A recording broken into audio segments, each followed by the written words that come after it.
Easy ആയിട്ട് നമുക്ക് vaginal hysterectomy നമുക്ക് ചെയ്യാൻ പറ്റുന്ന യൂട്രൈൻ പ്രൊലാപ്സ് പോലുള്ള കണ്ടീഷനിലും കീഹോൾ സർജറി നമുക്ക് ചെയ്യാൻ പറ്റുമോ ഡോക്ടറെ എന്ന് ചോദിച്ചു വരുന്നവർ ധാരാളം ഉണ്ട്. അപ്പോൾ ഈ മെത്തേഡ്സ് ഓഫ് യൂട്രസ് റിമൂവൽ, അതായത് ഈ ഗർഭാശയം നീക്കം ചെയ്യുന്ന ഈ സർജറിയുടെ റൂട്ട്സിനെ കുറിച്ച് നിങ്ങൾ അറിയുന്നത് നിങ്ങൾക്ക് കൃത്യമായ ഒരു തീരുമാനം എടുക്കാൻ സഹായിക്കും. ഏറ്റവും ബെസ്റ്റ് മെത്തേഡ് ഈ വജൈനൽ ഹിസ്റ്റക്ടമിയാണ്. അതായത് യൂട്രസ് നമുക്ക് യോനിയിലൂടെ എടുക്കുക. അപ്പോൾ യാതൊരു മുറിവും വയറിലുണ്ടാകുന്നില്ല. റിക്കവറി ടൈം വളരെ കുറവ് മതി. പെട്ടെന്ന് തന്നെ നിങ്ങൾക്ക് സാധാരണ ജീവിതത്തിലേക്ക് വരാൻ പറ്റും. ഹോസ്പിറ്റൽ സ്റ്റേയും കുറവായിരിക്കും. പിന്നെയുള്ള മെത്തേഡ്, ഇതിൽ നമുക്ക് പറ്റാത്തവർക്കാണ് കീഹോൾ അല്ലെങ്കിൽ ലാപ്രോസ്കോപ്പിക് സർജറി വേണ്ടത്. വളരെ ചെറിയ മുറിവുകൾ, 1/2 സെൻറ്റിമീറ്റർ അല്ല 1 സെൻറ്റിമീറ്റർ ഉള്ള മുറിവുകൾ വയറിൽ ഉണ്ടാക്കി ഈ യൂട്രസിൻ്റെ പ്രൊസീജിയർ സെയിം തന്നെയാണ് നമ്മൾ ചെയ്യുക. അപ്പോൾ അങ്ങനെയുള്ള സമയത്ത് നമ്മൾ യൂട്രസ് എടുക്കുന്നത് താഴെക്കൂടെ തന്നെ മുറിച്ചെടുക്കാം, അല്ലെങ്കിൽ വയറിലൂടെ പ്രത്യേക ഇൻസ്ട്രുമെൻ്റ് വഴി എടുക്കാറുണ്ട്.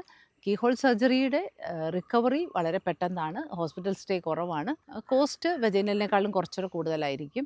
ഇതിനും പറ്റാത്തവർക്കാണ് നമ്മൾ സാധാരണ ഓപ്പൺ മെത്തേഡ് റെക്കമെൻഡ് ചെയ്യുക. ഓപ്പൺ സർജറി ആകുമ്പോൾ വലിയ മുറിവ് വയറിലുണ്ടാകും, കൂടുതൽ ഹോസ്പിറ്റൽ സ്റ്റേ ഉണ്ട്, റിക്കവറി കുറച്ച് സമയമെടുക്കും. 6 ആഴ്ച ഒക്കെ ചിലർക്ക് ആ റിക്കവറിക്ക് വേണ്ടി സമയമെടുക്കും.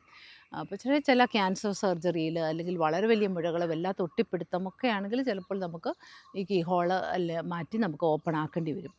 ഈ റോബോട്ടിക് സർജറി എന്ന് പറയുമ്പോൾ കീഹോൾ സർജറി പോലെ തന്നെയാണ്, കുറേയും കൂടെ വളരെ കൃത്യതയോടെ നമുക്ക് ചെയ്യാൻ പറ്റും.